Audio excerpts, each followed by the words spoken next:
Se ndodhë zhdukja, ne jemi duke hetuar. Zhdukja trupave në teritorin e Kosovës, bartja tyre me kamion në teritorin e Serbisë, është një rast që është fillu shumë herët nga prokuroria që ish prokuroria tani prezident Drita Hajdari, dhe ne jemi duke punuar në drejtim në sigurimin e provave relevante sa i përket krimit, sepse është konstatuar në 2 aktgjykime të paktën, të rasti Vlastimir Gjorgjević dhe Sreten Lukić, që ka qenë një plan i mirë organizuar në fshehjen e gjurmëve. Do të thonë, ka element kriminal, që mund të pas edhe element tjerë, varësisht për studiosëve të fushave, mund me dhanë një definicion tjetër. Koha nuk është pengesë. Unë ju kuptoj për pjesën që ka kalu një kohë, ke një dhimbjen, ndoshta edhe keni humbur shpresën, ndoshta edhe një zhgënjym, të gjitha i kuptoj. Prapë ju bëjmë thirrje, mos dorëzoj raportoni rastet.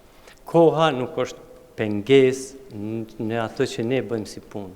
Koha nuk është pengesë për asnjë qytetar, që cilin do informacion që e ka me transmetu në policinë e Kosovës. Për teritorin e Kosovës, me aq sa unë jam informuar nga njësia e policisë, nuk ka asnjë informacion pa marrë parasysh nacionalitetin, që nuk është përpunu dhe nuk është hyrë në veprim. Në teritorin e Kosovës nuk ka aktualisht asnjë lokacion që është identifikuar dhe kthemi ende nuk është procedur ose nuk është procedurë e sipër. Nëse kjo pyetje pse kanë mbet ende, mund të lidhet me ato që doktor Haliti dhe doktor Arsimir Xhaliu tregojnë që janë disa prej trupave mund të gjenden jashtë territorit të Kosovës, për të cilën mandej nuk është më çështje e prokurisë.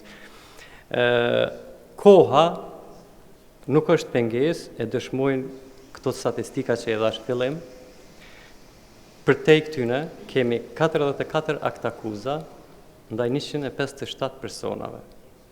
Kemi 22 aktgjykime dënuese ndaj 24 persona. Kemi 3 aktgjykime liruese ndaj 4 persona. Këto dhana janë 2021-2025.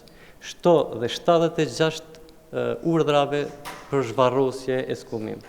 48 trupa të gjetura deri më tani, 52 aktivitete vetëm vitin e kaluar, 95 mostra të gjakut të marrura me qëllim të identifikimit të trupave ose për eliminimit të asaj që po quhet keq identifikim për shkak të identifikimit tradicional atë kohë.